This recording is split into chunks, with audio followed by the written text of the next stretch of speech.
I want to show you what our museum is about, okay? This is the Sports Museum of Dutchess County. These are some of the athletes that we feature here. When I say Dutchess County, these athletes were either born in Dutchess County or made their mark in playing in Dutchess County. You're not going to be seeing your all-star Derek Jeters and Aaron Judges here. These are people that were right from here, played in the parks around here, and are part of Wappinger.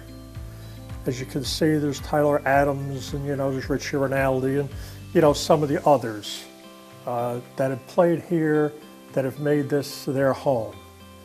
And what I tell people, what I tell especially the younger people, is that you can do it too, because these people did it. These people practiced hard, clean living people that went to school and made something of themselves.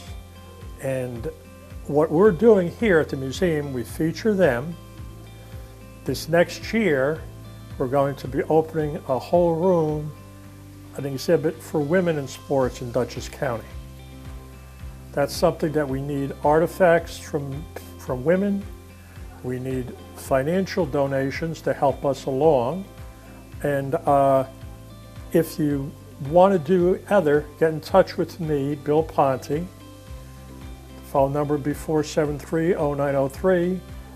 I can tell you what to do. I can give you a better lineup of everything that's going on, okay? And I'll be happy to do that, and you'll be contributing to Dutchess County and to the town of Wappinger.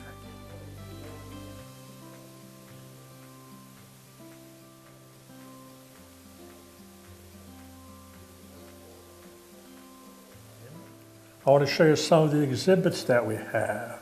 This is a very interesting one. These are the Beacon Bears. This is a group of people mostly from the 40s and 50s. This is what they called in those days a semi-pro team. These were men that had finished high school, did not want to go away to college, but still wanted to play ball on a team. They got together, they bought their own uniforms, they got volunteer coaches. They played against local teams in Dutchess County area, okay? These guys were together for a number of years, but then the terrible thing came along with insurance. The payments were out of line, so they had to stop. We had a reunion for these people about 15 years ago, and just about all the living ones came back. Men that were in still tremendous shape. They were, healthy, and they were glad to see people that they hadn't seen in many years. They were like brothers. They came together, it was like a family reunion rather than just a football reunion. And the old stories that they told, and how their lives had changed, and how their children and grandchildren had made it. And it was really something to see. And this was all but the football, because they all wanted the same thing. They all played together. And it was marvelous to see. And they had a lot of stories together, and they were like brothers. You had a lot of hugging and kissing there, and they were really, really, really had a good time.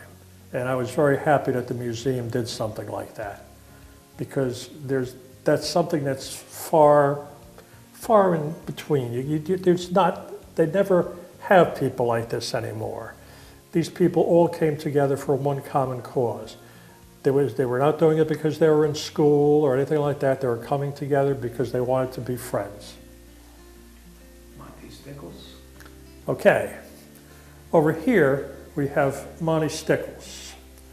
Monty Stickles went to Poughkeepsie High School, okay? Monty grew a lot bigger than his age. This is a picture of Monty Stickles when he was in high school, okay? Monty was a very big, big boy, okay? He excelled in all sports, football, basketball, and baseball. His yearbook read like, unbelievable. Stickles hits 5 home runs and win over Kingston, stuff like this. He was a tremendous football player. The University of Notre Dame was after him. They signed him to, he went there, you know, on the, what was it called? They wanted him to be on their teams. He signed to play for Notre Dame on a baseball scholarship. He went on to be an All-American football player at the University of Notre Dame for 4 years. Then he was drafted to the NFL, where he played for the 49ers and for the Seattle team, and then he played for New Orleans. He was always a big guy. Of course, when he was with the pros, he was not that big, but playing against high school kids at 150 pounds, he was impossible to stop.